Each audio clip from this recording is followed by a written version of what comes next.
এই আমের সিজনটা এলেই মনটা আমার এমনি ফুরফুরে হয়ে যায়। প্রতি বছরই ভাবি আম দিয়ে নতুন কি বানানো যায়। তার উপর আমার ননদিনীর বাগানে প্রচুর আম হয়, তাই আমের কোনো অভাবই নেই। কিন্তু মজার ব্যাপার হলো আমার বর আর শ্বশুর মশাই দুজনেই আম খেতে খুব একটা পছন্দ করে না।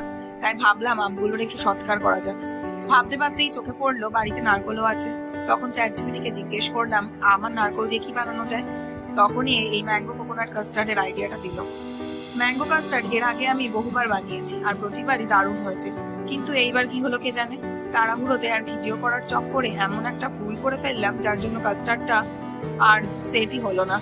আসলে সবকিছু ঠিকই ছিল, ভুলটা করলাম কাস্টার্ড পুরোপুরি ঠান্ডা হওয়ার আগেই ম্যাঙ্গো পাল্প মিশিয়ে দিয়ে। ওপর দিয়ে কিছুটা আমের কুচি আর নারকেল কোড়া দিয়ে ডেকোরেট করে 3 ঘন্টা ডিপ ফ্রিজ করেও কাস্টার্ডটা আর সেট করতে পারলাম না। যাই হোক, খেতে ভালোই হয়েছিল তাই মন খারাপ কিছুটা কমেছে। তোমরা যদি বাড়িতে এটা ট্রাই করো তাহলে কিন্তু এই ভুলটা একদমই করো না। আর হ্যাঁ, আমের সিজন তো সবে শুরু, সামনে কিন্তু আরো অনেক ম্যাঙ্গো স্পেশাল রেসিপি আসছে রান্নাবাটিতে। তাই পাশে থেকেও দেখা হবে খুব শিগগিরই। Bye bye.